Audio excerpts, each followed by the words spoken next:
Good afternoon and welcome to Sheffield, South Yorkshire. Can't wait for about 20 comments telling me that it's actually in Derbyshire. Well, we'll be in Derbyshire soon enough, travelling through it and down the Midland main line to London aboard one of EMR's intercity services. So without further ado, let's head into the station and catch our train south. I always think that Sheffield Station has a bit of a unique design. For a fairly major station, it's quite subtle and doesn't really loom over you, unlike many others do. It was originally completed in 1870, opening as Pond Street Station, and nowadays is the busiest railway station in South Yorkshire, and is the third busiest in Yorkshire overall, behind Leeds and York.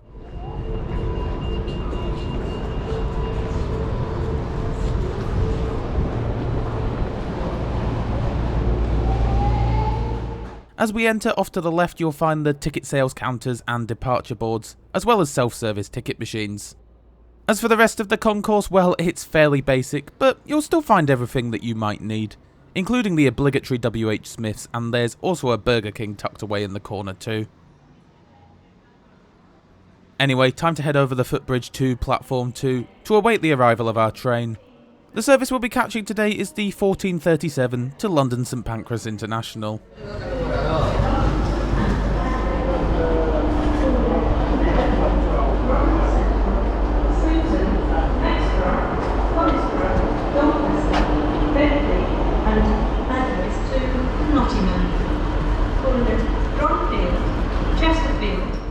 And here comes our train on its inbound journey from London. At the time of writing, the entirety of East Midlands Railway's intercity fleet consists of these Class 222 Meridian diesel multiple units. These come in 5 and 7 car formations, with the former being true for us today. These trains first entered service on the Midland Main Line in 2004 and are part of Bombardier's Voyager family of trains, thus being very similar in construction to the Class 220s and 221s operated by Cross Country and Avanti West Coast. They have a top operating speed of 125 miles an hour or 200 kilometers an hour.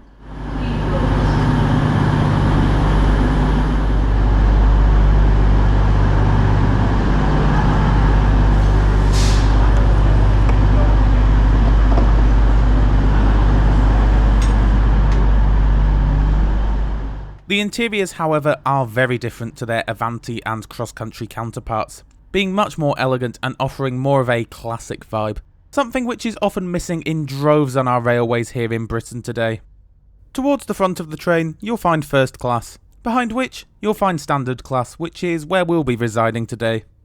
Before we take a seat, we might as well take a look at the rest of the train while it's still empty, as these trains often get busier and busier the further south we get. I will say one downside of the design of these trains is that the overhead luggage racks are absolutely tiny. I imagine that this is because the train's edges are somewhat tapered, presumably a byproduct of the fact that the Class 221 Super Voyagers tilt, and they probably didn't want the cost of designing a modified body for the Class 222s. It's the same story on the Class 220 Voyagers, which also don't tilt but still incorporate the tapered edges.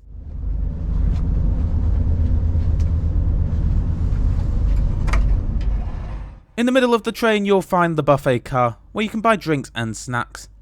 A trolley service will also pass through the train a couple of times as we make our way down to London. In the rear carriage you'll find accessible seating, including wheelchair spaces, as well as the accessible toilet.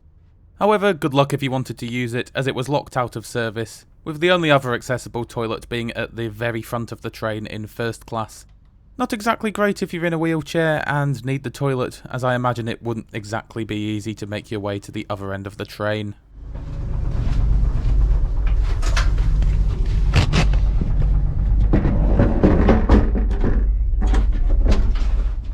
I must say the toilets weren't particularly clean. Maybe I just boarded too early and the cleaners hadn't had a chance to give them the once over yet. But to be honest, it was the same story for the entire trip down to London. By that though, at least everything was working. Even if these toilets do have a bit of a typical Voyager smell. I'm sure those of you familiar with the Voyager family of trains get what I mean.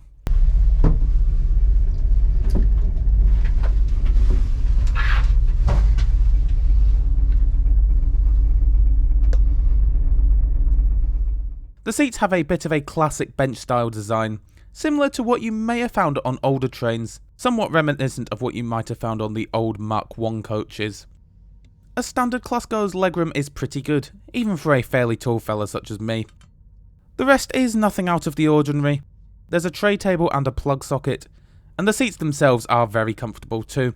Overall, a very pleasant experience. Right, before we set off, let's just take a quick look at where we'll be heading today.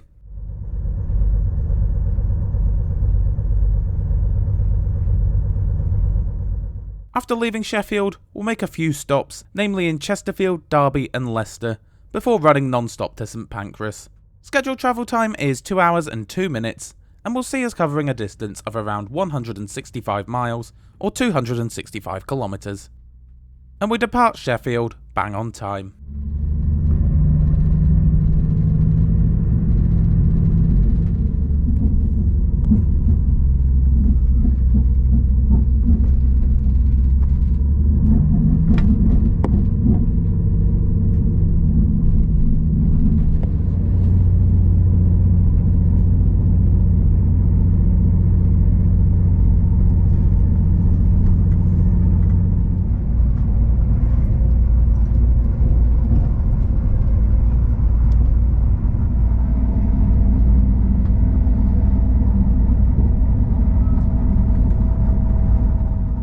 As I touched on a moment ago, the first of our 3 intermediate calling points today is Chesterfield. Historically a mining town, Chesterfield is also notable for being where the tunnel boring machine that was used in the construction of the Channel Tunnel was built, or presumably at least the English half of the tunnel.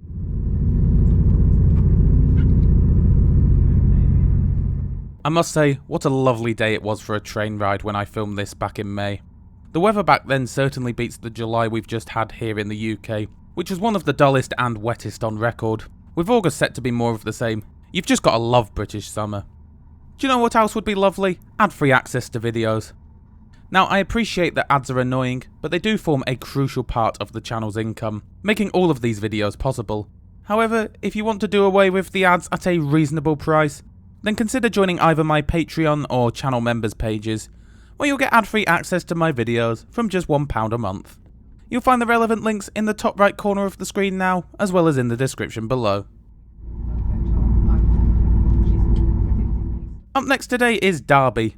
This is a very important city when it comes to the railways in Britain, with the nearby Litchurch Lane works being responsible for constructing many of the trains you see on our railways today, including Bombardier's popular Turbostar and Electrostar family of trains. However, our train wasn't produced here, that was built in Bruges, Belgium. International, going next to Leicester.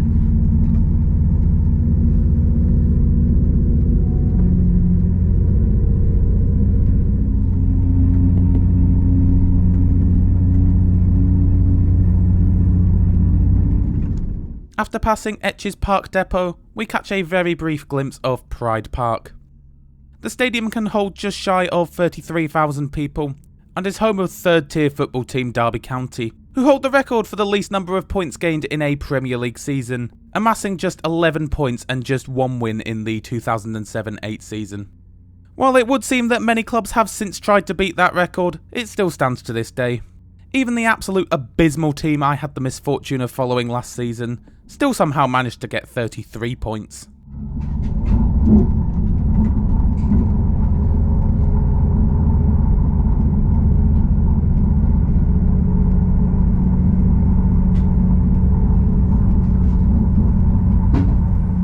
We then go on to pass Ratcliffe Power Station and East Midlands Airport. Many of EMR's intercity services do actually stop at Long Eaton and East Midlands Parkway, both of which serve the nearby airport, although being an express service we just go flying through both of them.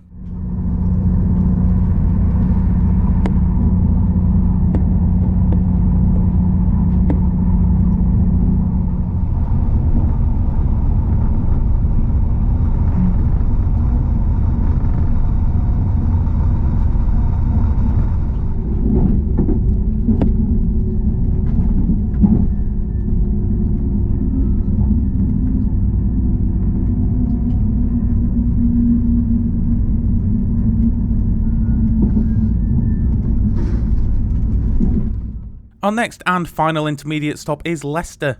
besides having a name which I cannot for the life of me spell. I mean, just look at it. The city is historically known for its role in the textiles industry, and of course more recently caught the attention of the world when its football team, Leicester City, unexpectedly won the Premier League, which I must say made a nice change from the title going to one of the usual money clubs. From here, we'll run non-stop for the last 100 miles or so to London. Shortly after Leicester, I bought myself a coffee off of the trolley.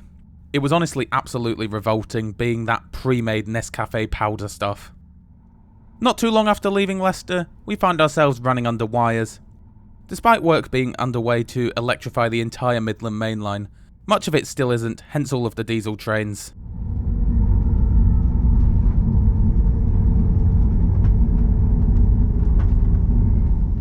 The portion of the trip between Leicester and London is also where we finally hit our top speed of 125 miles an hour. Even at higher speeds, I still thought that the ride quality was rather smooth, and for a diesel train, I thought that the engines weren't too loud either. These Class 222s are probably my favourite of the high-speed DMUs we have here in the UK, although I still think that a locomotive hold solution would work better, as it would mean that there aren't engines under the passenger coaches, with all of the noise being contained to either one or both ends of the train. But that's just my preference, and these trains are still pretty good in that regard anyway.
Soon enough, we find ourselves running alongside the bottom of the M1, signifying that we are near the end of our journey today.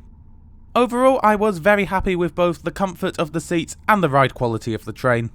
While on paper, the onboard amenities were good, I think the lack of cleanliness and the poor quality onboard catering does knock it down a bit, unfortunately. There were, however, plenty of seats to go around, even after the train got busier at Leicester. And it should also be noted that it is possible to reserve a seat on this train. As a matter of fact, all advance purchase tickets come with one as standard. Now, it would appear that it was a little bit of a rough day on the Midland Main Line on the day that I travelled. Of the 28 services that East Midlands Railway operated between Sheffield and London, 20 or around 71% arrived into St Pancras no more than 5 minutes after their scheduled arrival time. That leaves 8 or around 29% of which that didn't, one of which was cancelled outright.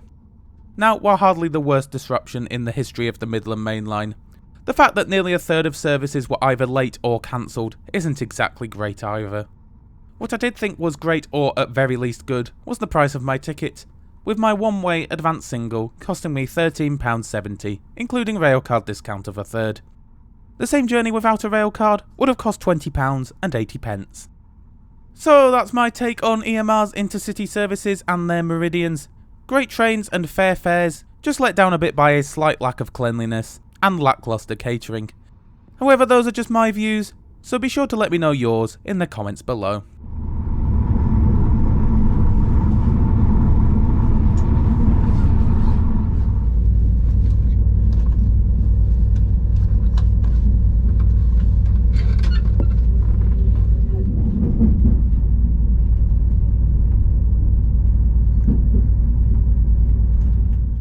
Now all that's left for me to do is to welcome you to the majestic London St Pancras International, Britain's railway gateway to continental Europe, where we arrived just a couple of minutes late, at just after 20 to 5.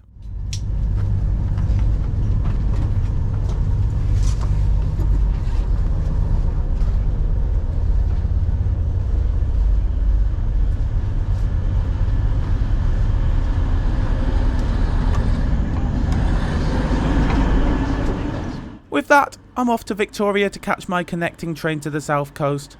You'll already find that review up on the channel if you're interested. In the meantime though, I do hope you enjoyed the video. If you did, it would certainly be appreciated if you gave it a like, dropped us a comment and subscribed to the channel. And why not enable notifications while you're at it too, as then you'll be notified each and every time we upload. As always, a special thanks goes to my amazing patrons and channel members for their generous and ongoing support. With that though, all that's left for me to say is thanks a lot for watching, and I'll see you all next Friday.